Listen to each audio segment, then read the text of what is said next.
Il y a des années, une femme a laissé tomber sa petite fille.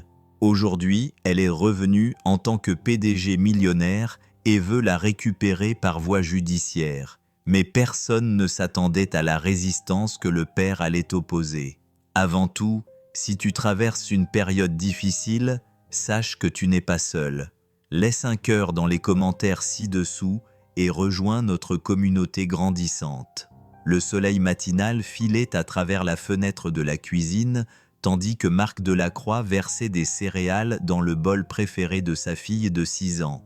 Ali, celui avec des licornes dansantes qu'elle avait choisi elle-même chez Target 3 mois auparavant. À 32 ans, Marc avait perfectionné l'art de la monoparentalité, même si certains jours, il avait l'impression d'apprendre encore sur le tas. « Papa, on peut aller au parc après l'école ?» demanda Léna, ses couettes blondes rebondissant tandis qu'elle grimpait sur son rehausseur. Ses yeux bleus brillaient d'une joie innocente qui rendait toutes ces nuits blanches valoir la peine. « Bien sûr, ma chérie, on donnera à manger au canard, comme tous les vendredis. » Marc ébouriffa affectueusement ses cheveux. Leur tradition du vendredi avait commencé 2 ans plus tôt, lorsque Léna avait commencé à poser des questions sur les mères des autres enfants. Les visites au parc aidaient à remplir ces moments de silence où il voyait son esprit vagabonder vers des questions auxquelles il n'était pas tout à fait prêt à répondre. La sonnette retentit brusquement, interrompant leur routine matinale. Marc fronça les sourcils. Personne ne venait à 7h30 du matin un mardi. À travers la vitre givrée, il pouvait distinguer la silhouette d'un homme en uniforme. « Reste ici et finis ton petit déjeuner, ma chérie, » dit-il à Léna en se dirigeant vers la porte d'entrée avec un sentiment de malaise grandissant. L'adjoint du shérif était jeune, probablement tout juste sorti de l'académie, et il semblait presque désolé lorsqu'il tendit l'enveloppe en papier craft à Marc. « Marc Delacroix, j'ai besoin que vous signiez ce document officiel. » Les mains de Marc tremblaient légèrement lorsqu'il signa le reçu.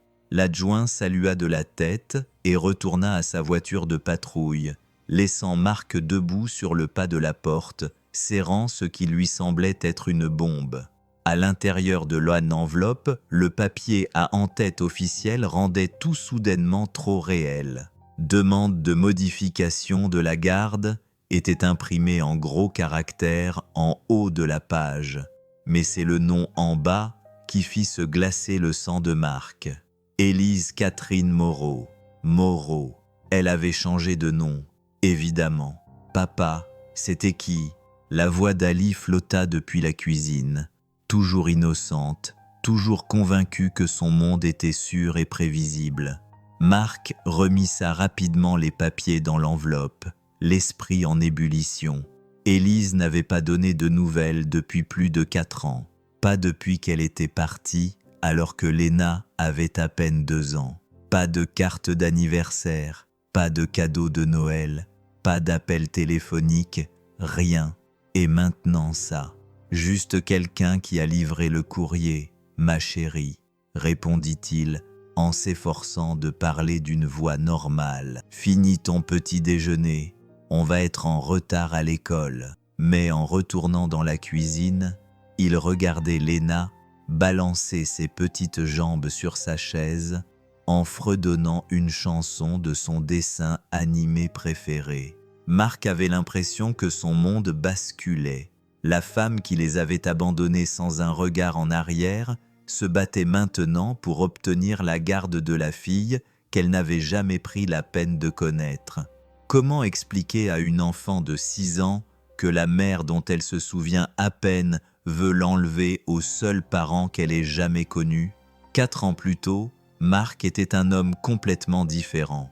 À 28 ans, il travaillait comme comptable junior chez Henderson & Associates et était complètement amoureux d'Elise Reynolds. Elle avait alors 25 ans, était ambitieuse et belle, et travaillait comme assistante de direction chez Robert Moreau, le PDG de Moreau Industries. Ils s'étaient rencontrés dans un café du centre-ville. C'était l'un de ces moments de chance qui semblent destinés à déboucher sur une comédie romantique. Elle avait alors 25 ans, ambitieuse et belle, et travaillait comme assistante de direction de Robert Moreau, le PDG de Moreau Industries. Ils s'étaient rencontrés dans un café du centre-ville, un de ces moments magiques qui semblent destinés aux comédies romantiques. Elle juglait entre son téléphone, une pile de dossiers et un café au lait quand tout s'est effondré. Marc l'avait aidé à rassembler les papiers éparpillés, et elle avait levé les yeux vers lui avec ces mêmes yeux bleus dont Léna avait hérité. « Mon chevalier servant », avait-elle dit en riant, et Marc était tombé sous le charme instantanément. Leur relation avait évolué rapidement, peut-être trop rapidement avec le recul. 6 mois plus tard, elle était enceinte. Marc lui avait immédiatement demandé de l'épouser, mais Élise voulait attendre la naissance du bébé. « Voyons d'abord comment on nous débrouillons en tant que parents », avait-elle dit avec son sourire radieux. Léna est arrivée un matin de février enneigé, minuscule et parfaite, avec une tignasse blonde. Pendant la première année, il semblait former une petite famille parfaite. Marc rentrait du boulot et trouvait Élise en train de jouer avec Léna sur le sol du salon. Toutes les deux riaient à un jeu idiot. Mais quelque chose a commencé à changer pendant la 2e année d'Ali. Élise est devenue distante, travaillant plus longtemps, prenant des appels qui l'obligeaient à sortir pour parler en privé. Elle revenait de ses voyages d'affaires, l'air coupable et bizarre, évitant le regard de Marc quand il lui demandait comment s'était passée sa journée. « Je crois que Robert me prépare pour une promotion », avait-elle dit un soir de novembre, sans vraiment le regarder dans les yeux. « Il me conseille et m'aide à comprendre le côté commercial de l'entreprise. » Marc aurait dû voir les signes avant-coureurs, les soirées tardives, les cadeaux coûteux qu'elle prétendait être des primes de l'entreprise, sa nouvelle façon de s'habiller, plus sophistiquée, plus chère. Le matin où elle est partie est resté gravé à jamais dans sa mémoire. Léna faisait la sieste dans son berceau quand Élise est apparue dans le salon, avec 2 valises déjà faites. « Je ne peux plus continuer comme ça, Marc. Je m'étouffe ici. » Sa voix était neutre, sans émotion. « Robert m'a proposé un poste dans son entreprise. On déménage en Californie. » Marc l'avait regardé avec incrédulité. « Et Léna ? Et nous ? Ce n'est pas la vie que je voulais. » Elle ne voulait pas regarder la porte de la chambre de leur fille. « Tu es un homme bien, Marc. Tu seras un meilleur parent que je ne pourrai jamais être. » Et juste comme ça, elle était partie. Elle n'avait laissé aucune disposition pour la garde, aucune adresse, aucune promesse de rester en contact. Juste partie. Assis dans sa cuisine 4 ans plus tard, les documents juridiques qui pourraient détruire la vie qu'il avait construite avec Léna entre les mains, Marc ressentait la même nausée au creux de l'estomac. Mais cette fois, il ne la laisserait pas partir avec sa fille. Le cabinet d'avocats de Patricia Chen était situé dans un immeuble rutilant du centre-ville, qui faisait paraître le modeste salaire de Marc encore plus maigre. À 58 ans, Patricia s'était forgé une réputation d'avocate spécialisée en droit de la famille parmi les plus redoutables de la ville, et ses honoraires avaient obligé Marc à puiser dans le fonds destiné aux études d'Ali. « Voyons si je comprends bien », dit Patricia en ajustant ses lunettes de lecture alors qu'elle examinait la demande de garde. « Madame Moreau, anciennement Reynolds, a abandonné votre fille il y a 4 ans sans donner aucune nouvelle. Et maintenant, elle demande la garde principale. » C'est exact. Marc se tortilla sur sa chaise en cuir. Elle a juste disparu. Pas d'appel téléphonique, pas de lettre, pas de carte d'anniversaire. Léna ne se souvient même pas d'elle. Patricia avait l'air grave en feuilletant les pages. « Monsieur Delacroix, j'ai besoin que tu comprennes quelque chose. Madame Moreau ne demande pas seulement un droit de visite.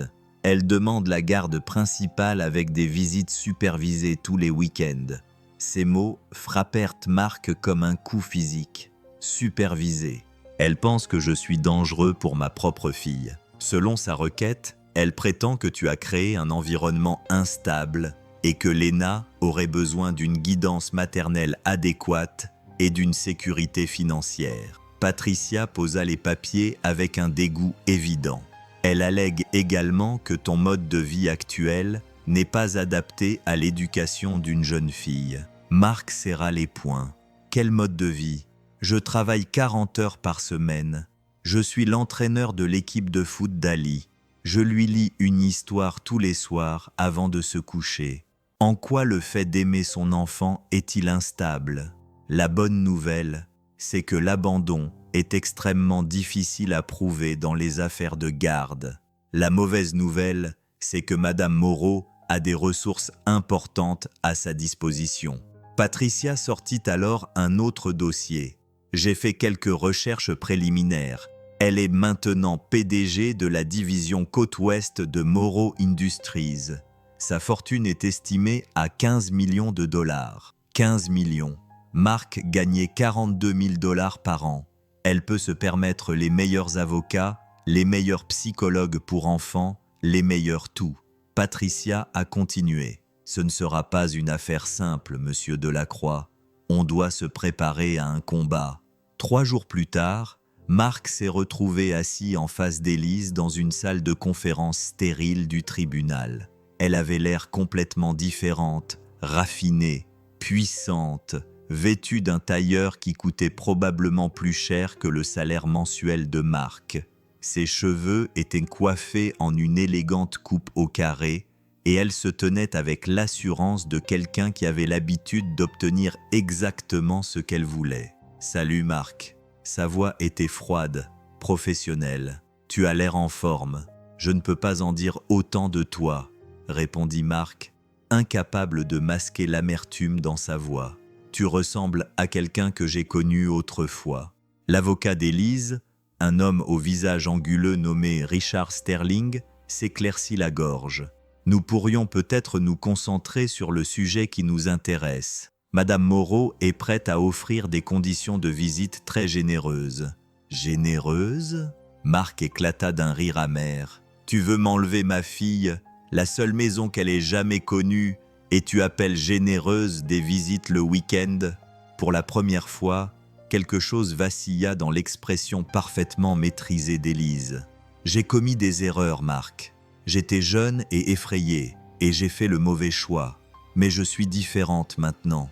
Je peux subvenir aux besoins de Léna comme tu n'as jamais pu le faire. » « Elle n'a pas besoin de ton argent, » rétorqua Marc. « Elle a besoin de stabilité. Elle a besoin d'amour. Elle a besoin de la mère qui a été là tous les jours pendant les 4 dernières années. Et elle a aussi besoin de sa mère. » Élise se pencha en avant et pendant un instant, Marc aperçut quelque chose qui pourrait être une émotion sincère. « J'ai déjà raté une grande partie de sa vie. Je ne veux pas en rater davantage. Papa, pourquoi tu es tout le temps triste maintenant ?» demanda Léna ce soir-là, alors que Marc l'abordait dans son lit. Sa petite main se leva pour toucher son visage, et il se rendit compte qu'il n'avait pas aussi bien caché son stress qu'il le pensait. « Je ne suis pas triste, ma chérie. Papa réfléchit juste à des trucs d'adulte, » dit-il en forçant un sourire. « Tu n'as pas à t'inquiéter. » Mais l'intuition d'Ali, âgée de 6 ans, était plus aiguë qu'il ne le croyait.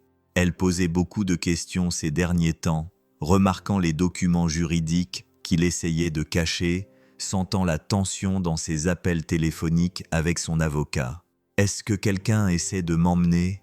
demanda-t-elle soudainement, les yeux bleus écarquillés et sérieux. Le cœur de Marc se brisa un peu. « Pourquoi tu me demandes ça, ma petite fille ? Cathy à l'école m'a dit que ses parents avaient divorcé et qu'elle devait vivre avec sa mère certains jours et avec son père les autres jours. Elle a dit que parfois, les enfants doivent aller vivre avec des gens qu'ils ne connaissent pas. » La lèvre inférieure d'Ali tremblait. « Je ne veux pas vivre avec quelqu'un que je ne connais pas. Papa, je veux rester avec toi. » Marc la serra dans ses bras, la tenant fermement contre sa poitrine. « Écoute-moi, Léna. Quoi qu'il arrive, je serai toujours ton papa, toujours, et je ne cesserai jamais de me battre pour que tu sois en sécurité et heureuse. Promis, je te le promets de tout mon cœur. Mais plus tard dans la nuit, alors que Marc était assis à la table de sa cuisine en train de vérifier ses relevés bancaires et de calculer ses frais juridiques, il se demanda s'il pourrait tenir sa promesse. Son compte épargne était déjà presque vide, et Patricia l'avait prévenu que la bataille pour la garde pourrait durer des mois. Le lendemain matin, un autre coup dur l'attendait. Son patron, M. Henderson, l'appela dans son bureau avec un air inquiet. « Marc, j'ai besoin de te parler de tes récentes performances. Tu es distrait, tu ne respectes pas les délais, tu prends beaucoup d'appels personnels pendant les heures de travail. » Henderson se cala dans son fauteuil. « Je comprends que tu traverses une période difficile sur le plan personnel, mais je ne peux pas laisser cela affecter la qualité de ton travail. »« Je sais, monsieur. Je suis désolé. Je ferai mieux. » Marc sentit la panique monter en lui. Il ne pouvait pas se permettre de perdre son boulot maintenant, pas avec les frais juridiques qui s'accumulaient. « J'espère, car si les choses ne s'améliorent pas rapidement, je vais devoir envisager d'autres options. » Le ton de Henderson était compréhensif mais ferme. « J'aime bien toi, Marc, mais c'est du business. » Cet après-midi-là, Marc est allé chercher Lena à l'école et l'a emmenée dans leur glacier préféré, essayant de créer un peu de normalité dans leur monde de plus en plus chaotique.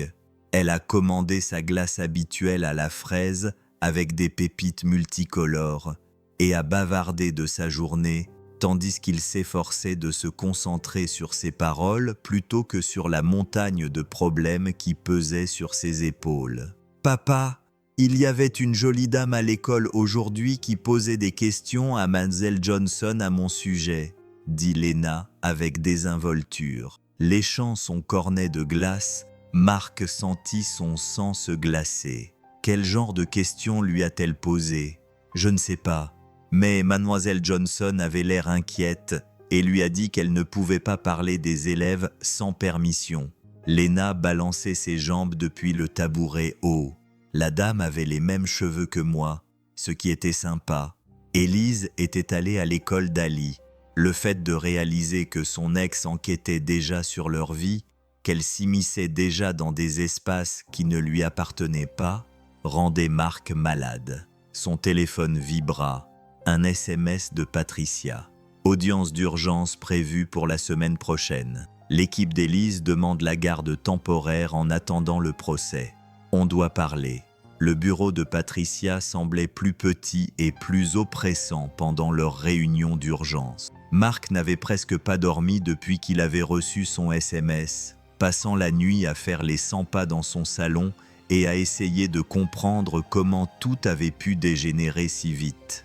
Ils prétendent que tu es émotionnellement instable et que Lena a besoin d'une intervention immédiate, expliqua Patricia d'une voix grave. Apparemment, ils ont des témoins qui vont témoigner que tu te comportes de manière erratique au travail et en public.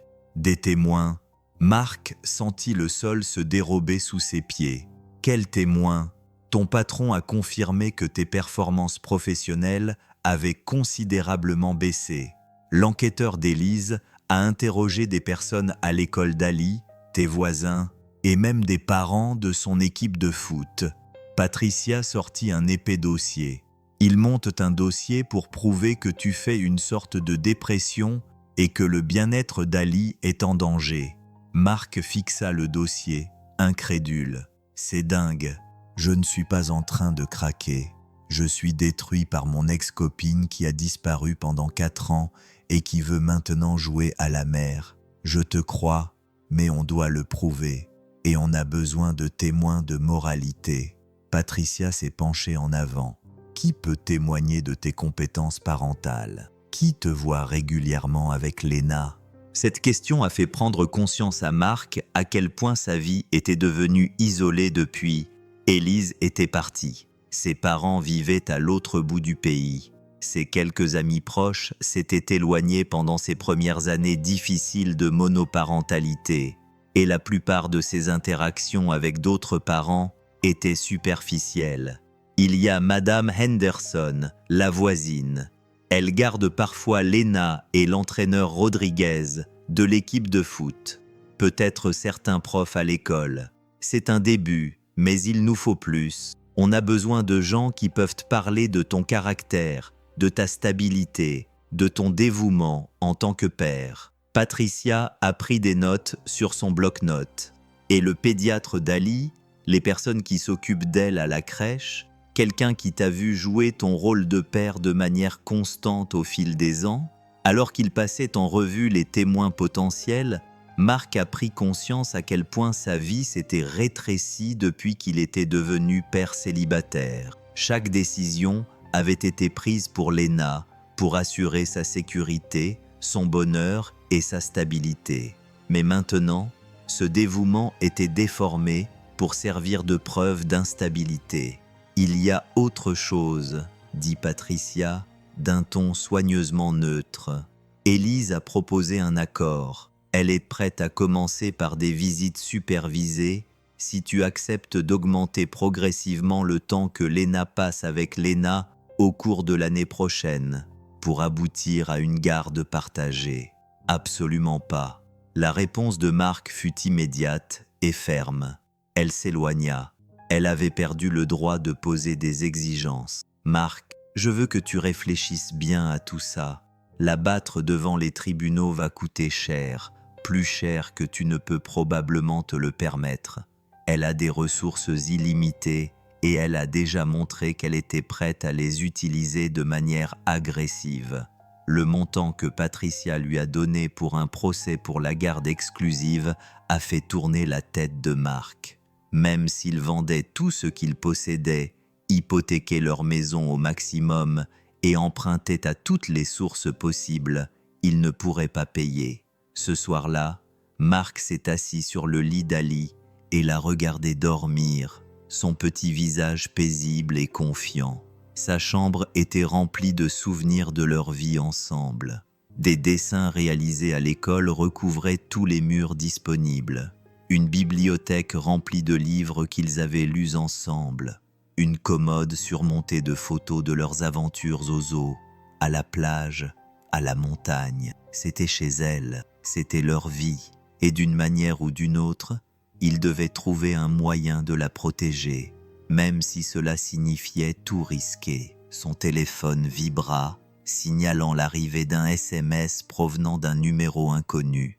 Ça n'a pas besoin d'être difficile, Marc. Je veux juste ce qu'il y a de mieux pour notre fille. Notre fille, comme si elle avait le droit de revendiquer la garde après 4 ans d'absence. Marc effaça le message et éteignit son téléphone. Demain, ils commenceraient à se battre. La salle d'audience était plus petite que Marc ne l'avait imaginé, mais le poids de ce qui s'y passait rendait l'espace immense et terrifiant.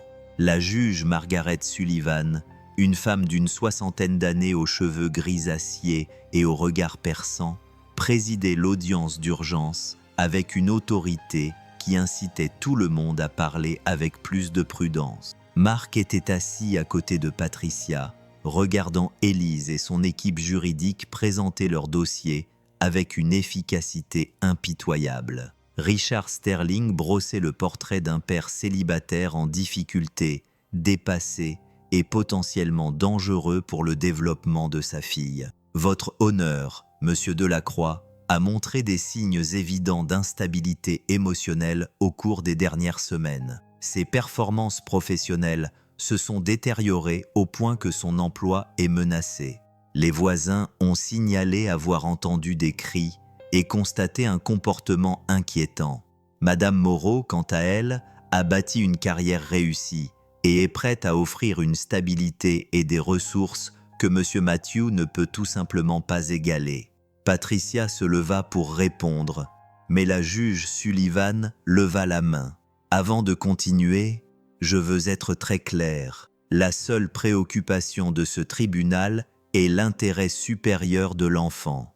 Madame Moreau, vous avez volontairement abandonné vos responsabilités parentales pendant plus de 4 ans. Ce n'est pas quelque chose que ce tribunal prend à la légère. Pour la première fois depuis le début de ce cauchemar, Mark sentit une lueur d'espoir. Cependant, le juge Sullivan a continué. « Je suis également troublé par les rapports sur l'état actuel de M. Delacroix. J'ordonne une évaluation psychologique complète des deux parents, ainsi qu'une enquête sociale pour évaluer leur cadre de vie. » L'espoir de Mark s'est effondré. Une évaluation psychologique signifiait plus de retard, plus de frais, plus d'occasions pour l'équipe d'Élise de trouver à redire à sa vie. Mais alors, le juge Sullivan surprit tout le monde. « Je nomme également un tuteur ad litem pour représenter les intérêts d'Ali de manière indépendante. Quelqu'un qui écoutera ce que cet enfant veut et a besoin, plutôt que ce que les adultes de son entourage pensent qu'elle mérite. » Le tuteur désigné s'avéra être le docteur Sarah Martinez, une psychologue pour enfants avec 20. Après l'audience, elle a abordé Mark avec une attitude chaleureuse mais professionnelle. « Monsieur Delacroix, j'aimerais prendre le temps de vous rencontrer avec Lena, ainsi que séparément. Je veux comprendre la relation que vous avez établie avec votre fille. Bien sûr, tout ce dont vous avez besoin, a répondu Mark, se sentant un peu moins dépassé. Je dois vous dire que je vais aussi rencontrer Madame Moreau, mais je veux que vous sachiez que je me concentre entièrement sur le bien-être d'Ali. C'est son avis qui compte le plus dans cette procédure. Cet après-midi-là, Mark est allé chercher Lena à l'école et a décidé qu'il était temps d'avoir la conversation qu'il redoutait tant. « Ma chérie, tu te souviens que je t'ai dit que parfois, les grands doivent aller dans des endroits spéciaux pour parler de choses importantes. » Lena acquiesça, traînant son sac à dos derrière elle tandis qu'ils marchaient vers leur voiture. « Eh bien, il y a une très gentille dame qui s'appelle le docteur Martinez et qui aimerait te rencontrer. Elle aide les enfants et leurs parents à déterminer ce qui est le mieux pour leur famille. C'est une docteure comme celle qui me fait les piqûres. » Les yeux d'Ali s'écarquillèrent d'inquiétude. « Non, ma petite fille, c'est une docteure qui parle. Elle veut juste apprendre à te connaître et savoir ce qui te rend heureuse. » Ce soir-là, alors qu'ils étaient assis ensemble à faire leurs devoirs à la table de la cuisine, Lena a soudainement levé les yeux de sa feuille de maths. « Papa, est-ce que j'ai une maman quelque part ?» La question a frappé Mark comme un coup de poing dans le ventre, mais il a réussi à garder une voix calme. « Oui, ma chérie, tu as une mère. Où est-elle » Mark choisit ses mots avec soin, sachant que tout ce qu'il dirait pourrait être répété aux juges, aux avocats et aux psychologues. Elle vit loin d'ici. Parfois, les adultes font des choix qui les éloignent des personnes qu'ils aiment. Elle-même, l'innocence de cette question faillit briser le cœur de Mark. « Je pense qu'elle t'aime, Lena, mais aimer quelqu'un et prendre soin de lui sont deux choses différentes. Et le plus important, c'est que tu es aimée, en sécurité et heureuse ici avec moi. » Plus tard dans la nuit, après que Lena se soit endormie, Mark se retrouva à regarder une vieille photo d'eux quand ils étaient encore une famille.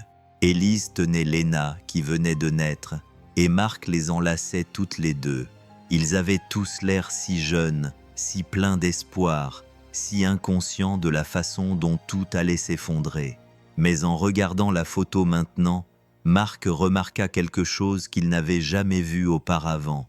Même dans ce moment d'apparente bonheur, les yeux d'Élise regardaient quelque part au-delà de l'appareil photo, au-delà de leur petite famille, comme si elle cherchait déjà autre chose.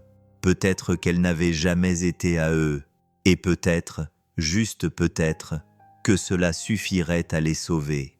Le docteur Sarah Martinez arriva chez Modeste Maison de 2 chambres de Mark par un jeudi après-midi frais, avec une mallette en cuir et un sourire qui mettait les enfants nerveux à l'aise. Mark avait passé les 3 derniers jours à nettoyer toutes les surfaces, à ranger tous les jouets et à répéter ce qu'ils diraient sur leur vie ensemble. « Entrez, je t'en prie », dit Mark en essuyant ses mains moites sur son jean. Ali est dans le salon, elle fait un puzzle. Alors qu'il traversait la petite maison impeccablement propre, le docteur Martinez prenait des notes sur tout. Les photos de famille qui recouvraient le frigo, les marques de taille tracées au crayon sur le cadre de la porte, témoignant de la croissance d'Ali au fil des ans. Le livre usé empilé à côté d'un fauteuil confortable. « Papa, c'est le docteur qui parle ?» Léna leva les yeux de son puzzle de 1000 pièces représentant une licorne arc-en-ciel, ses cheveux blonds tombant sur son visage. « C'est ça, ma chérie. Voici le docteur Martinez. » Marc s'agenouilla à côté de sa fille. « Elle veut faire ta connaissance. » Le docteur Martinez s'assit en tailleur sur le sol à côté de Léna, se rendant immédiatement moins intimidante. « Waouh, ce puzzle a l'air difficile. Depuis combien de temps tu y travailles ?»« 3 semaines, répondit fièrement Léna. Papa m'aide pour les parties difficiles, mais je fais presque tout toute seule. Regarde, la licorne est presque terminée. » Pendant l'heure qui a suivi, le docteur Martinez a simplement joué avec Léna, tandis que Marc observait depuis la cuisine, Léna se joignant parfois à leur conversation, mais observant surtout l'interaction naturelle entre le psychologue et sa fille. Léna a montré sa chambre, ses projets artistiques, ses livres préférés et le jardin où elle et Marc cultivaient des tomates ensemble. « Parle-moi de ton papa », a demandé le docteur Martinez alors qu'ils étaient assis dans la chambre d'Ali, entourés de peluches. « C'est le meilleur papa du monde », a répondu Léna sans hésiter. « Il fait des voix rigolotes quand il lit des histoires, et il m'a appris à faire du vélo sans roulette. Et quand j'ai peur de l'orage, il me laisse dormir dans son lit. Qu'est-ce que vous aimez faire ensemble ? Tout. On va au parc nourrir les canards et on fait des soirées cinéma avec du pop-corn. Et il vient à tous mes matchs de foot et m'encourage très fort. » Léna rit. « Parfois, c'est gênant, mais j'aime bien. » Plus tard, pendant que Léna jouait dans le jardin, le docteur Martinez s'est assis avec Marc à la table de la cuisine. « Elle est clairement bien équilibrée et très attachée à vous, » a observé le psychologue. « Comment gérez-vous la discipline ? Je lui donne surtout des temps morts et je lui retire des privilèges si elle est rebelle. Je n'ai jamais eu à élever la voix avec elle. Elle a toujours été une enfant sage. » Marc a passé ses mains dans ses cheveux. « Je sais que je ne suis pas parfait, mais j'essaie d'être cohérent et juste. » Et les réseaux de soutien, la famille élargie, les amis, d'autres parents. La question mettait en évidence l'une des plus grandes vulnérabilités de Marc. « Mes parents vivent dans l'Oregon, mais on se voit par vidéo tous les dimanches. » Quant aux amis, il s'interrompit en réalisant à quel point leur vie était devenue isolée. « Je suppose que je consacre l'essentiel de mon énergie à mon travail et à Léna. Je suis l'entraîneur de son équipe de foot, donc je connais certains autres parents, mais on n'est pas proches. » Le docteur Martinez prit des notes sans porter de jugement. Être parent célibataire est extrêmement exigeant. Il est compréhensible que les relations sociales en pâtissent. 3 jours plus tard, le docteur Martinez se rendit à l'appartement-terrasse d'Élise, situé dans l'immeuble le plus luxueux de la ville. Le contraste ne pouvait être plus frappant. Des fenêtres de toit donnant sur le port, des meubles design qui semblaient sortis d'un magazine, et pas le moindre signe qu'un enfant ait jamais mis les pieds là-bas. Élise s'était clairement préparée pour la visite. Elle avait acheté des jouets adaptés à l'âge de Léna, des livres pour enfants, et avait même aménagé une chambre sur le thème des princesses qui aurait fait le bonheur de n'importe quelle fillette de 6 ans. « Je sais que cela semble soudain, » admit Élise, alors qu'ils visitaient l'appartement. « Mais je pense à Léna tous les jours depuis 4 ans. Je ne savais tout simplement pas comment revenir dans sa vie avant d'être suffisamment stable pour subvenir à ses besoins. Parle-moi de ta décision de partir, docteur, » dit Martinez. Elle s'installa dans un fauteuil en cuir qui coûtait probablement plus cher que le salaire mensuel de Marc. Élise perdit légèrement son sang-froid. « J'étais jeune et terrifié. La maternité me semblait écrasante et je suffoquais dans cette petite ville. Lorsque Robert m'a offert la chance de recommencer à zéro, je me suis convaincu que Marc et Léna seraient mieux sans moi pour les entraîner dans ma chute. Et maintenant, je réalise que j'avais tort. J'ai construit une carrière réussie, je suis financièrement à l'abri et je suis prête à être la mère que Léna mérite. La voix d'Élise se renforça avec conviction.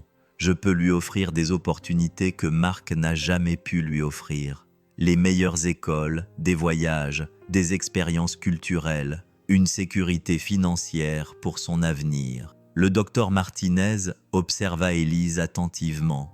Tout dans sa présentation était soigné et répété, mais il manquait quelque chose. La chaleur naturelle et la complicité qu'elle avait observée entre Marc et Léna. Que savez-vous des centres d'intérêt actuels d'Ali, de sa personnalité, de ses amis? La question sembla prendre Élise au dépourvu.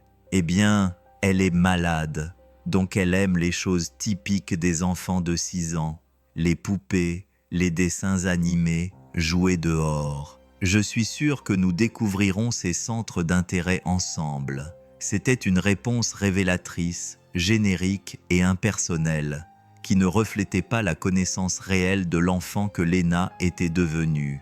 Ce soir-là, le docteur Martinez a compilé ses premières observations. Le contraste entre les deux foyers était frappant, mais pas de la manière qu'Élise l'avait probablement souhaité. La maison de Marc semblait habillée et aimée, tandis que l'appartement d'Élise ressemblait à un décor de playing house. Mais la réalité juridique était compliquée. Élise avait des ressources et une stabilité que Marc ne pouvait pas égaler, et le système judiciaire favorisait souvent la réunification des enfants avec leurs parents biologiques qui démontraient qu'ils étaient prêts à assumer leur rôle parental. Le téléphone du docteur Martinez a sonné tard dans la nuit. C'était Patricia Chen qui appelait avec des nouvelles urgentes. « Sarah, je pense que tu dois être au courant. L'équipe d'Élise vient de déposer une requête d'urgence affirmant que Marc l'a menacé lors d'un appel téléphonique hier. Il demande que les visites soient immédiatement supervisées, en attendant l'audience finale pour la garde. » Le docteur Martinez sentit son cœur se serrer. Si Marc avait perdu son sang-froid et dit quelque chose de menaçant, cela pourrait détruire complètement son dossier. Mais quelque chose ne lui semblait pas normal. Dans toutes ses interactions avec Marc, il s'était toujours montré prudent et mesuré, même sous une pression extrême. « Je dois parler à Marc immédiatement », dit-elle en cherchant déjà ses clés de voiture. Cette affaire était sur le point de prendre une tournure très sombre. Marc fixait les nouveaux documents judiciaires avec une totale incompréhension, les mains tremblantes tandis qu'il lisait les allégations. Selon la déclaration sous serment d'Élise, il l'avait appelée à 23h30 la veille au soir et lui avait fait des menaces précises sur ce qui se passerait si elle ne renonçait pas à la garde. « Je ne l'ai jamais appelée », dit-il à Patricia et le docteur Martinez, qui était arrivé chez lui moins d'1 heure après avoir reçu la demande d'urgence. « Je n'ai même pas son numéro de téléphone. Comment aurais-je pu l'appeler ?» Patricia examina les relevés téléphoniques joints au dossier.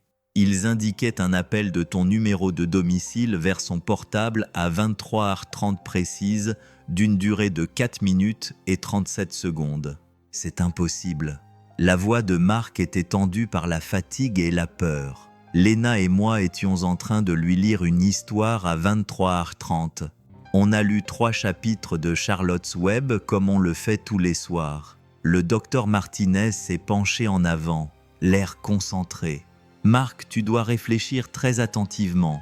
Est-ce que quelqu'un d'autre aurait pu utiliser ton téléphone? Quelqu'un qui a accès à ta maison? » Non. Personne n'a les clés à part Madame Henderson, notre voisine, et elle a 78 ans. Elle est à peine réveillée après 21 heures. Marc passa ses mains dans ses cheveux en essayant de réfléchir. « Attendez, mon téléphone fonctionnait bizarrement hier. La batterie continuait à se décharger même quand je ne l'utilisais pas, et j'ai cru l'entendre sonner plusieurs fois alors qu'il actu Lena ne sonnait pas. Patricia et le docteur Martinez échangèrent un regard. « On dirait que quelqu'un a cloné ton téléphone », dit Patricia d'un ton grave. « Ce n'est pas difficile à faire si tu as le bon matériel et les connaissances techniques nécessaires. Mais qui ferait ça ?» Marc s'interrompit lorsqu'il comprit ce que cela signifiait. Élise travaille pour une entreprise technologique. Morrow Industries a une division dédiée à la cybersécurité. Le docteur Martinez sortait déjà son télé. J'appelle un pote qui bosse dans la criminalistique numérique. Si ton téléphone a été piraté, on doit le prouver tout de suite. L'experte en criminalistique, une femme à l'œil vif nommée Lisa Wang, est arrivée 2 heures plus tard avec un équipement qui ressemblait à celui d'un film d'espionnage. En moins de 30 minutes, elle avait confirmé leurs soupçons. « Votre téléphone a été cloné », a-t-elle annoncé en leur montrant les données sur l'écran de son ordinateur portable. Quelqu'un a créé une copie numérique exacte qui pouvait passer et recevoir des appels en utilisant votre numéro. Le logiciel a été installé à distance il y a 3 jours. Pouvez-vous remonter jusqu'à la source ? A demandé Patricia. Le logiciel a été installé à distance il y a 3 jours. Pouvez-vous retrouver qui a fait ça ? Demanda Patricia. L'installation s'est faite via un SMS contenant un code malveillant. Le message a été envoyé depuis un numéro enregistré au nom de Morrow Industries. Lisa Wang a récupéré plus d'infos. Celui qui a fait ça était très doué, mais il ne s'attendait pas à ce que quelqu'un examine les choses d'aussi près. Pour la première fois depuis des semaines, Marc sentit l'espoir monter en lui. Donc, on peut prouver que je n'ai pas passé cet appel. Mieux que ça, dit Patricia avec un sourire sinistre. On peut prouver qu'Élise et son équipe ont commis une fraude et plusieurs crimes graves. Aucun juge ne va voir d'un bon œil un parent qui piège l'autre pour obtenir la garde.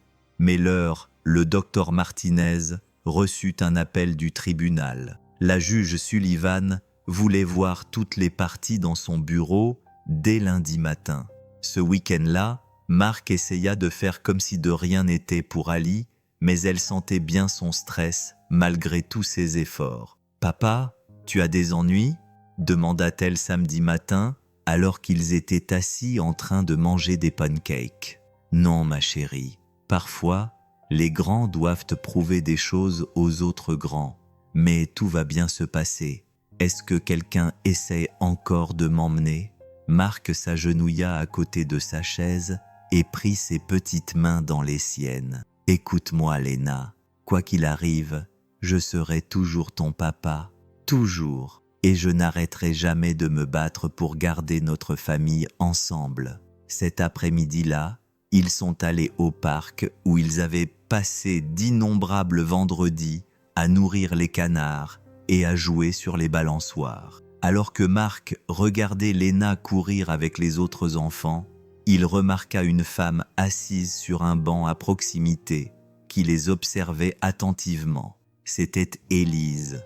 Elle était habillée de façon décontractée, en jean et pull, mais elle semblait dépaysée parmi les autres parents. Quand Lena passa devant elle en courant vers l'aire de jeu, Élise avait l'air affamée, presque désespérée. Marc s'approcha d'elle prudemment, conscient que toute interaction pourrait être utilisée contre lui plus tard. « Tu ne devrais pas être ici, » dit-il doucement. « C'est aussi ma fille, » répondit Élise sans quitter Lena des yeux. « J'ai le droit de la voir. Tu as renoncé à ce droit il y a 4 ans. » La voix de Marc était contrôlée mais ferme, et me piéger avec de faux appels téléphoniques ne te fera pas gagner des points auprès du juge.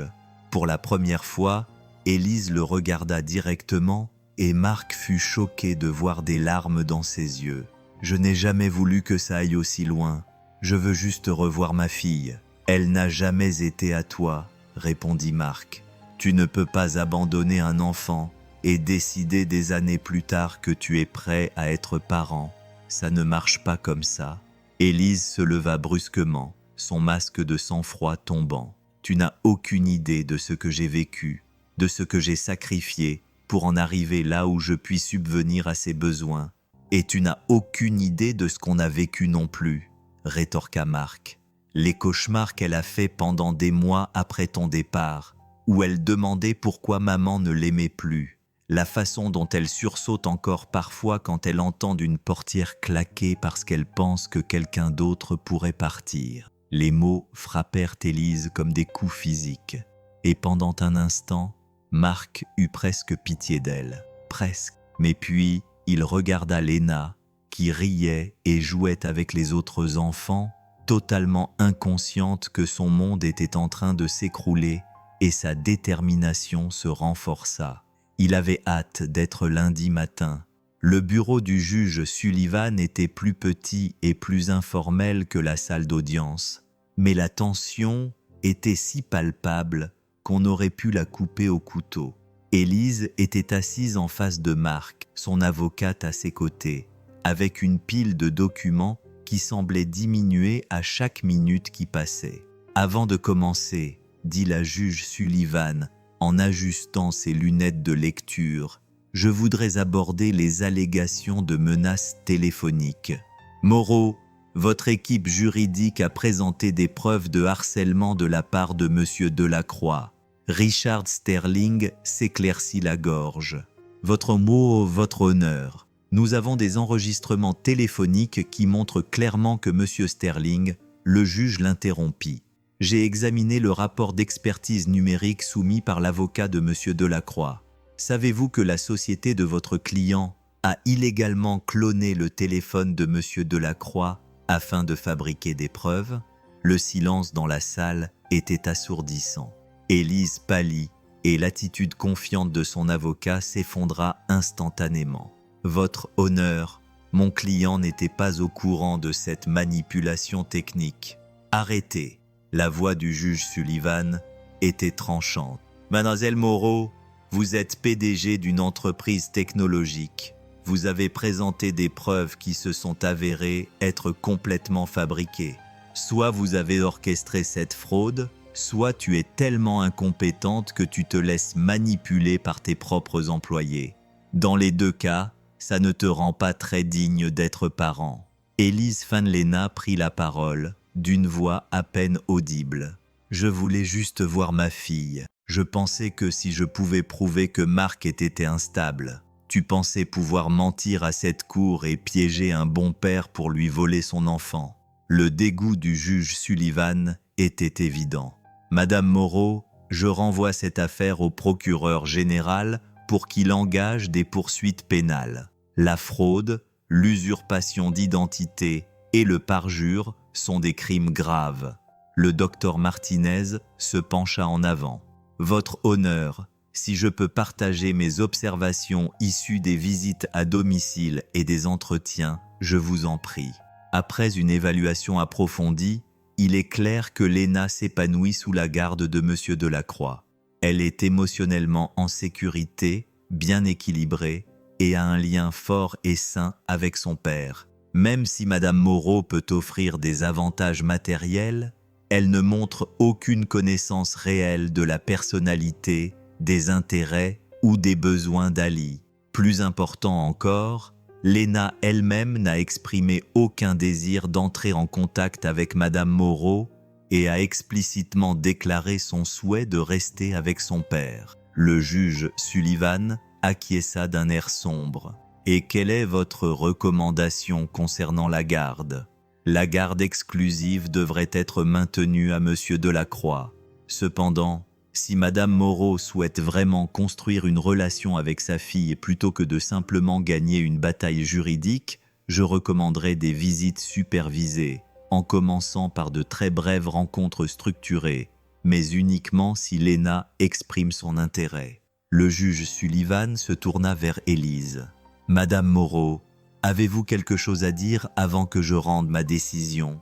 Élise avait l'air brisée. Son costume cher et son maquillage parfait ne pouvaient cacher la défaite dans ses yeux. « J'ai commis de terribles erreurs, je le sais, mais c'est ma fille, et je l'aime. L'amour n'est pas quelque chose que l'on revendique, Madame Moreau. C'est quelque chose que l'on démontre par des années d'attention constante, de sacrifice, et en faisant passer les besoins de son enfant avant ses propres désirs. La voix du juge Sullivan s'adoucit légèrement. Monsieur Delacroix a démontré cet amour chaque jour pendant 4 ans. Vous avez fait preuve d'égoïsme et d'une volonté de lui faire du mal pour obtenir ce que vous voulez. Le juge fit une pause, regardant attentivement les 2 parties. Cependant, je crois sincèrement que les enfants ont tout à gagner à connaître leurs parents biologiques lorsque cela est sûr et approprié. Madame Moreau, je suis prête à vous accorder un droit de visite supervisé à raison d'1 heure par mois, mais uniquement sous conditions strictes. Marc sentit son estomac se nouer. Même les visites supervisées lui semblaient comme donner à Élise quelque chose qu'elle ne méritait pas. Les conditions sont les suivantes. Le juge Sullivan continua. Premièrement, vous suivrez une thérapie psychologique obligatoire pour traiter vos tendances à l'abandon et votre comportement manipulateur. Deuxièmement, vous n'aurez aucun contact avec Léna ou Monsieur Delacroix en dehors des visites supervisées prévues. Troisièmement, toute violation de ces conditions ou toute nouvel harcèlement judiciaire entraînera une ordonnance restrictive permanente et la déchéance complète de vos droits parentaux. Élise acquiesça d'un signe de tête, les larmes coulant sur son visage. De plus, vous devrez payer tous les frais juridiques de Monsieur Delacroix, ainsi que des dommages-intérêts pour le préjudice moral que vous avez causé à lui et à Léna. Le montant sera déterminé lors d'une audience séparée. Le juge Sullivan se tourna vers Marc. « Monsieur Delacroix, la garde exclusive reste à vous. Je tiens à vous féliciter pour votre dévouement en tant que père et pour avoir géré cette situation avec une grâce remarquable dans des circonstances impossibles. » Alors qu'il quittait le tribunal, Marc ressentait un mélange de soulagement et d'anxiété résiduelle. La menace immédiate était passée, mais l'idée qu'Élise puisse avoir accès à Léna l'inquiétait toujours. Patricia marchait à ses côtés vers le parking. « Tu as gagné, Marc, complètement. 1 heure supervisée par mois, ce n'est rien, surtout que Léna peut refuser de participer si elle ne veut pas. » Ce soir-là, Marc fit asseoir Léna pour une autre conversation difficile. « Tu te souviens du docteur Martinez, la docteure qui parle ?» commença-t-il doucement. « Oui, je l'aimais bien, elle était gentille. Eh bien, elle et les autres adultes ont décidé que tu allais rester ici avec moi, comme d'habitude. » Le visage d'Ali s'illumina d'un soulagement éternel. « Pour toujours, » confirma Marc en la serrant fort dans ses bras. « Personne ne va te prendre, ma petite fille, je te le promets. » Mais même en serrant sa fille dans ses bras, Marc ne pouvait se défaire de l'impression que ce n'était pas fini. Le regard d'Élise quand ils avaient quitté le tribunal n'était pas celui de la défaite. C'était de la détermination, et ça le terrifiait. 3 semaines après l'audience, la vie a commencé à reprendre son cours normal. Les performances professionnelles de Marc se sont considérablement améliorées une fois que le stress constant lié à la perte potentielle de la garde de Léna a disparu et Léna semblait avoir retrouvé sa gaieté habituelle. Ils avaient repris leur tradition du vendredi consistant à nourrir les canards, les matchs de foot du week-end et les séances de lecture nocturne. Mais un mardi soir, fin mars, alors que Marc aidait Léna à faire ses devoirs, son téléphone a sonné et un numéro qu'il ne reconnaissait pas s'est affiché. Marc, c'est Robert Moreau. Ce nom frappa Marc comme un coup de poing dans le ventre. Robert Moreau, le patron d'Élise, l'homme pour lequel elle les avait quittés, le PDG de Moreau Industries. « Je pense qu'on doit parler », continua Robert, d'une voix qui avait l'autorité de quelqu'un habitué à obtenir ce qu'il voulait. « Il y a des choses à propos d'Élise que tu ne comprends pas, des choses qui affectent l'avenir de ta fille. Je n'ai rien à te dire, répondit Marc, s'éloignant instinctivement de Léna pour qu'elle n'entende pas la conversation. Retrouve-moi au Murphy's Coffee Shop sur la 5e avenue demain à midi. Viens seul. Et Marc, c'est suffisamment important pour que tu veuilles entendre ce que j'ai à te dire. La ligne fut coupée, laissant Marc fixer son téléphone avec confusion et une crainte grandissante. Malgré tous ses instincts qui lui disaient d'ignorer l'appel, Marc se retrouva à entrer dans le Murphy's Coffee Shop le lendemain à midi pile. Robert Moreau était facile à repérer. La cinquantaine, un costume cher, le genre de présence imposante qui faisait se précipiter les serveuses pour remplir sa tasse de café. « Merci d'être venu », dit Robert, alors que Marc s'asseyait en face de lui dans un coin. « Je sais que ça doit être déroutant. Qu'est-ce que tu veux ?» demanda Marc sans détour. Robert remua son café pensivement avant de répondre. « Te dire la vérité au sujet d'Élise. La vérité qu'elle n'a jamais dite à personne, pas même au tribunal. Je me fiche des problèmes d'Élise maintenant. L'affaire de la garde est terminée. » « Vraiment ?» Robert se pencha en avant avec attention. Marc-Élise a l'intention de faire appel de la décision concernant la garde. Elle a déjà engagé de nouveaux avocats, le cabinet le plus cher de la côte ouest.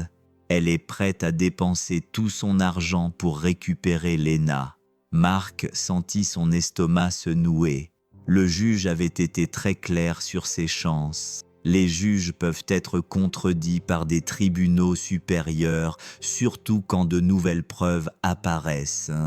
Robert sortit un dossier en carton, des preuves comme celle-ci.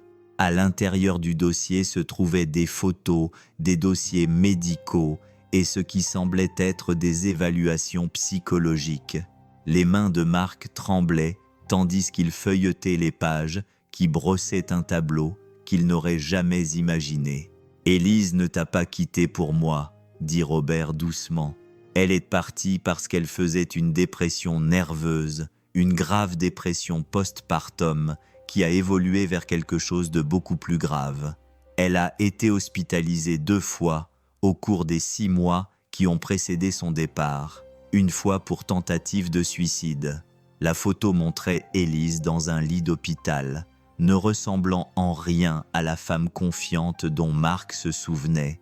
Ses yeux étaient creux, son visage émacié, et il y avait des marques de contention sur ses poignets. « Pourquoi tu me dis ça ?»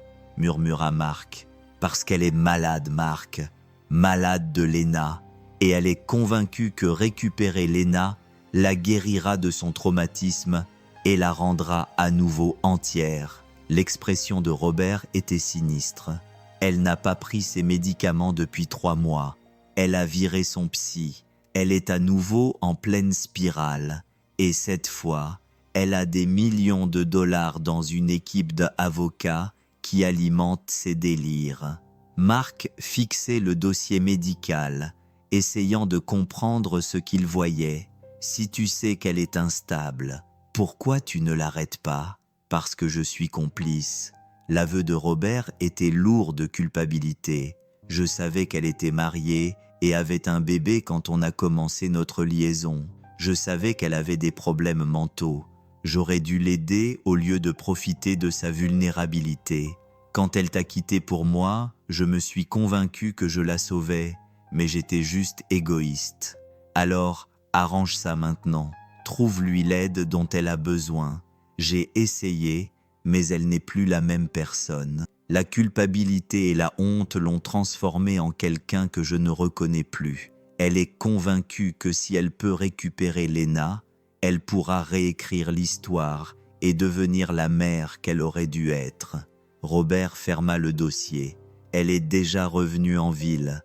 Elle a loué une maison à 3 pâtés de maison de l'école d'Ali. Marc sentit son sang se glacer. « Qu'est-ce que tu me demandes de faire ? Sois prêt. Elle va essayer de prendre Léna de force ou autre.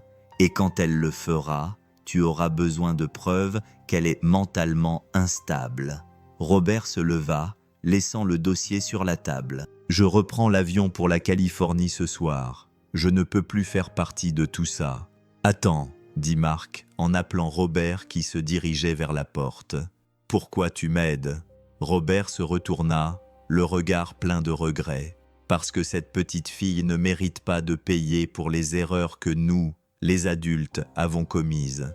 Et parce que peut-être que si je peux aider à la protéger, je pourrais vivre avec ce que j'ai fait. » Après le départ de Robert, Marc resta seul dans le café. Oh, fixer le dossier qui contenait des secrets qu'il n'avait jamais voulu connaître.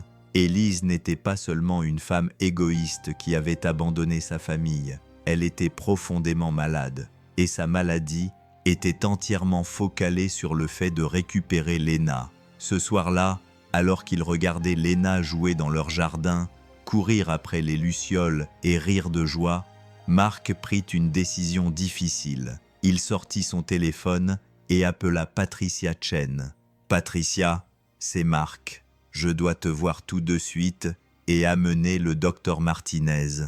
Nous avons un problème, un gros problème, car Élise Moreau n'avait pas fini de se battre et cette fois, elle n'avait plus rien à perdre. » La réunion d'urgence qui s'est tenue ce soir-là, dans le bureau de Patricia, ressemblait à un conseil de guerre. Le docteur Martinez a étudié le dossier médical de Robert Moreau avec une inquiétude croissante, tandis que Patricia examinait les implications juridiques. « Ça change tout », a déclaré le docteur Martinez en levant les yeux des évaluations psychiatriques d'Élise, qui faisait état d'une psychose post-partum sévère avec des fixations délirantes. Selon ces dossiers, elle avait été hospitalisée à 3 reprises au cours des 4 dernières années, chaque fois à la suite de dates anniversaires liées à Léna.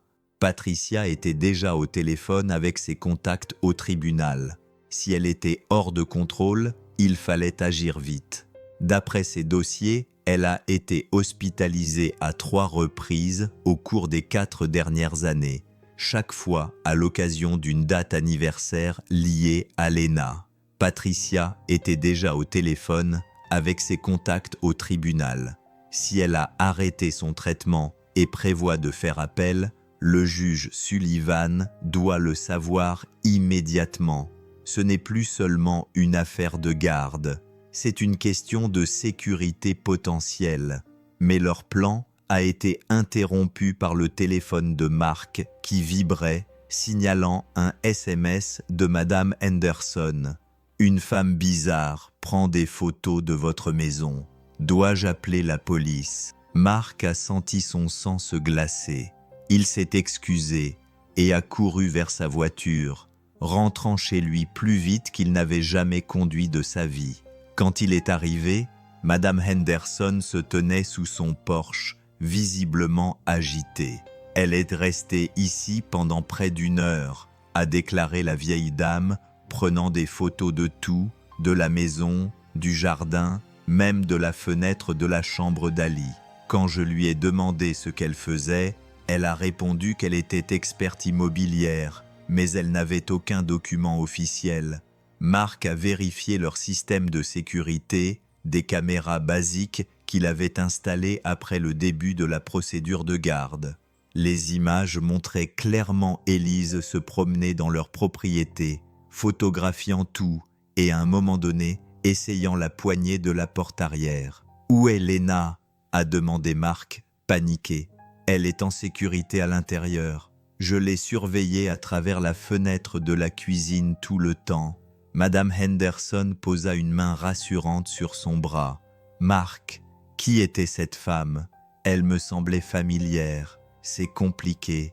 Madame Henderson, mais si vous la revoyez, appelez immédiatement le 911. » Cette nuit-là, Marc ne ferma pas l'œil. Le moindre bruit le faisait sursauter. Chaque ombre devant la fenêtre d'Ali le poussait à vérifier à nouveau les serrures. À 3 heures du matin, il a déplacé une chaise dans la chambre d'Ali et s'est assis pour la regarder dormir. Son téléphone était prêt à appeler la police au moindre signe de problème. Le lendemain matin, les nouvelles étaient encore pires. Patricia a appelé pour donner des nouvelles de ses contacts au tribunal. Élise a déposé une requête d'urgence affirmant que tu avais empêché Léna de se rendre à ses visites supervisées ordonnées par le tribunal. Patricia a fait un rapport sinistre. Elle demande une modification immédiate de l'ordonnance de garde et le placement temporaire de Léna sous garde neutre en attendant une évaluation psychiatrique des deux parents, mais aucune visite n'a été prévue. Le juge Sullivan a dit que les visites ne commenceraient qu'après qu'elle ait terminé sa thérapie. Je sais, mais elle a déposé des déclarations sous serment affirmant le contraire. Elle a aussi présenté de nouvelles preuves de ton prétendu comportement instable. Des photos de toi assis dans la chambre d'Ali la nuit. Elle prétend que tu as transformé la maison en forteresse. Elle t'accuse d'être paranoïaque et de mettre Léna en danger. Marc réalisa avec horreur que Élise avait détourné ses mesures de protection pour en faire des preuves d'instabilité mentale. Installer des caméras de sécurité était devenu une surveillance paranoïaque. Vérifier les serrures était devenu un comportement obsessionnel. Et dormir dans la chambre d'Ali était devenu une violation inappropriée des limites. Il y a plus. Patricia a continué. Elle a engagé le docteur Elizabeth Hawthorne comme témoin expert. Hawthorne a la réputation de trouver des problèmes de santé mentale chez les parents opposés, même lorsqu'il n'y en a pas. Cet après-midi-là, Marc est allé chercher Léna à l'école avec une vigilance accrue, scrutant le parking à la recherche d'un signe d'Élise. Mais elle n'était pas là. À la place, une assistante sociale attendait à l'entrée de l'école. « Monsieur Delacroix, je m'appelle Janet Williams. Je travaille pour les services de protection de l'enfance. Je dois vous parler de certaines préoccupations qui ont été soulevées concernant le bien-être de votre fille. Le pire cauchemar de Marc était en train de devenir réalité.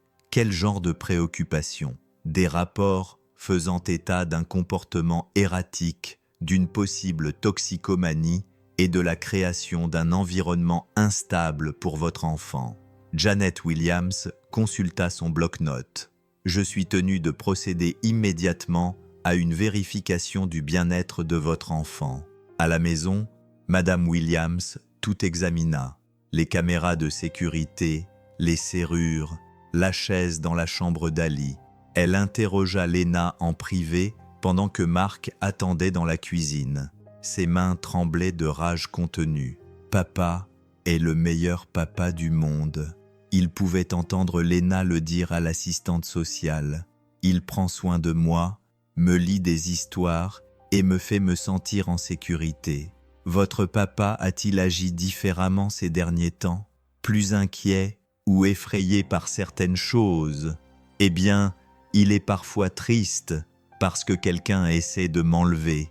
Mais il continue à faire toutes les activités amusantes avec moi. » Après une heure qui a semblé interminable, Madame Williams est sortie de la chambre d'Ali avec un air pensif. « Monsieur Delacroix, je tiens à vous dire que votre fille est manifestement bien entourée et heureuse.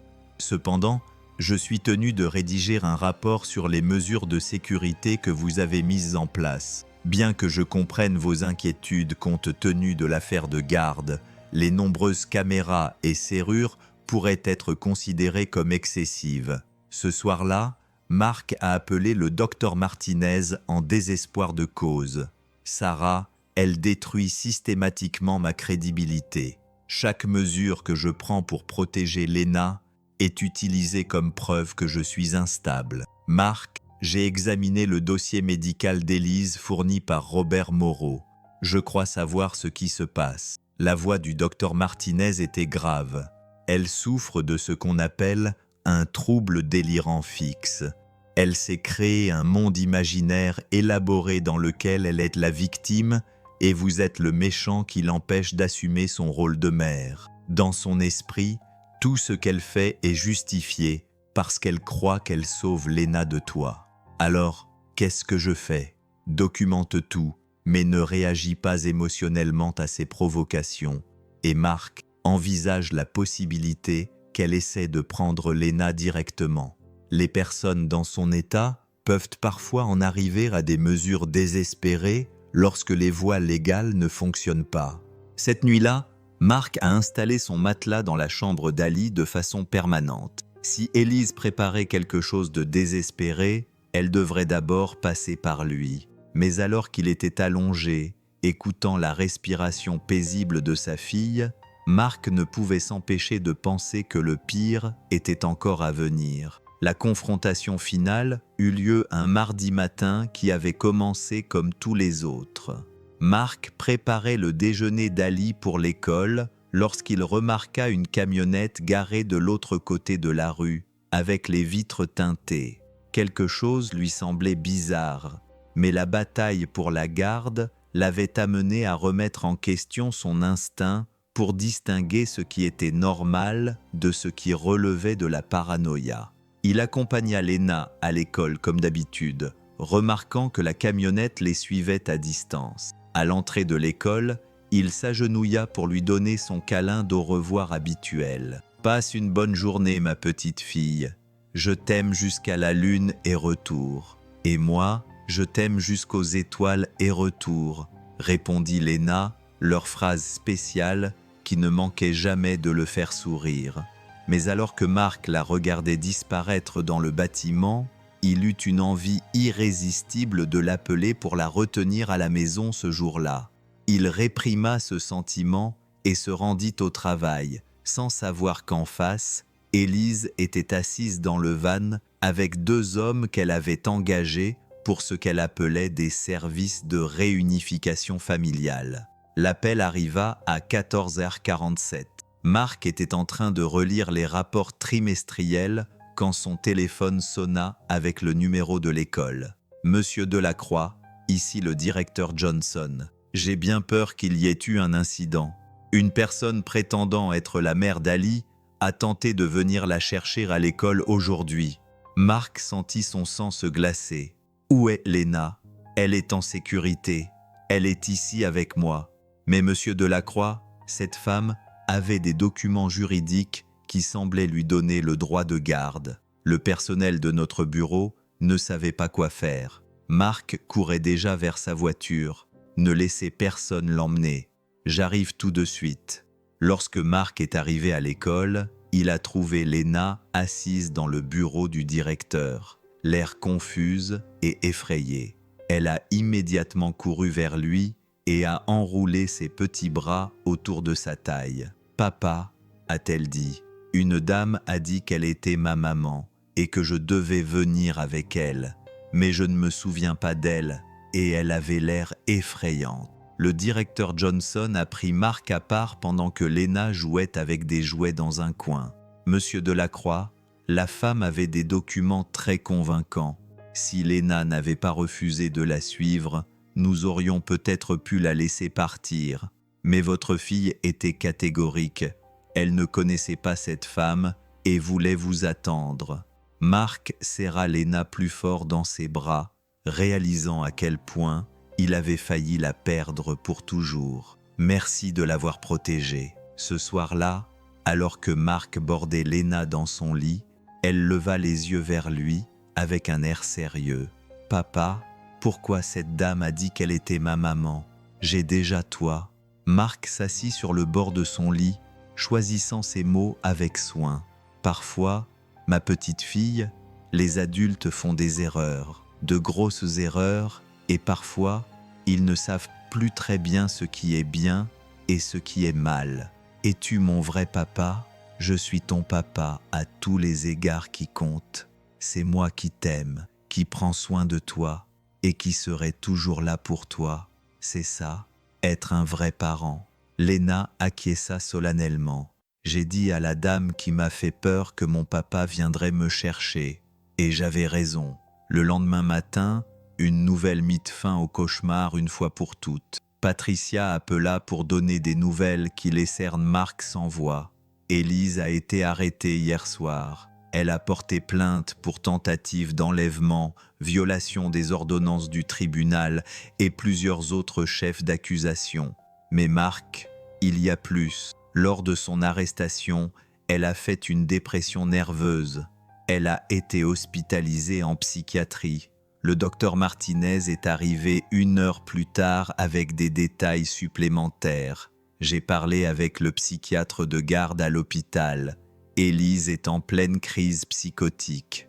Elle dit à tous ceux qui veulent bien l'entendre qu'elle doit sauver Léna de son père violent et que Dieu lui a dit de reprendre sa fille. « Que va-t-il se passer maintenant ?» demanda Marc. « Une audience d'urgence aura lieu cet après-midi. Le juge Sullivan veut modifier de façon permanente l'ordonnance de garde. » Patricia rassembla ses dossiers. Compte tenu de tout ce qui s'est passé, je pense qu'elle va retirer complètement les droits parentaux d'Élise. Cet après-midi-là, Marc était assis au tribunal pendant que le juge Sullivan examinait le dossier. Élise n'était pas là, elle était toujours en soins psychiatriques. Monsieur Delacroix, a commencé le juge Sullivan. J'ai examiné toutes les preuves, y compris les dossiers médicaux fournis par Monsieur Moreau et les rapports de l'incident d'hier. Il est clair que Madame Moreau représente un danger important pour la sécurité et le bien-être de votre fille. Le juge fit une pause, regardant directement Marc. Je prononce une ordonnance restrictive permanente interdisant tout contact entre Madame Moreau et votre famille. De plus, Léna, je retire complètement ses droits parentaux. Elle n'aura plus jamais aucun droit légal sur Léna. Marc sentit un poids qu'il portait sur ses épaules depuis des mois s'envoler. Merci, votre honneur. Monsieur Delacroix, vous avez fait preuve d'une force et d'un dévouement remarquables tout au long de cette épreuve. Votre fille a de la chance de vous avoir comme père. Ce soir-là, Marc et Léna ont fêté ça avec une pizza et un film. Leur première soirée complètement détendue depuis des mois. Alors qu'ils se blottissaient sur le canapé pour regarder le film préféré d'Ali, une animation, elle leva les yeux vers lui avec un sourire satisfait. « Papa, on est en sécurité maintenant ? » « Oui, ma petite fille, on est en sécurité. Je suis contente que tu sois rentrée. Je suis content que... » Alors qu'il se blottissait sur le canapé pour regarder le film d'animation préféré d'Ali, elle leva les yeux vers lui avec un sourire satisfait. « Papa, on est en sécurité maintenant ? » « Oui, ma petite fille, on est en sécurité. Il n'y a que toi et moi, comme ça a toujours été. »« Bien, » dit Léna en se blottissant contre lui. « J'aime notre famille telle qu'elle est. » 6 mois plus tard, Marc reçut une lettre de Robert Moreau. Élise recevait un traitement adapté dans un établissement psychiatrique de longue durée et son état s'améliorait lentement. Elle avait exprimé des remords pour ses actes et avait demandé à Marc de transmettre un message à Léna, lui disant qu'elle était désolée pour la douleur qu'elle lui avait causée et qu'elle espérait qu'un jour, Léna comprenne que sa mère était très malade. Marc lut la lettre 2 fois, puis la rangea dans une boîte à archives dans son placard. Un jour, quand Léna serait plus grande, il lui transmettrait ce message. Mais pour l'instant, leur vie était paisible, stable et remplie de cet amour qui naît du choix de l'autre, chaque jour. Alors qu'ils regardaient Léna jouer dans leur jardin, chassant les mêmes lucioles qu'elle chassait lorsque ce cauchemar avait commencé, Marc sourit. Ils avaient survécu à la tempête et en étaient sortis plus forts que jamais. Leur petite famille de 2 personnes était exactement comme elle devait être. Pensez-vous qu'il vaut mieux gagner de l'amour ou de l'argent ? Pour découvrir d'autres histoires comme celle-ci, abonnez-vous et laissez un cœur dans les commentaires.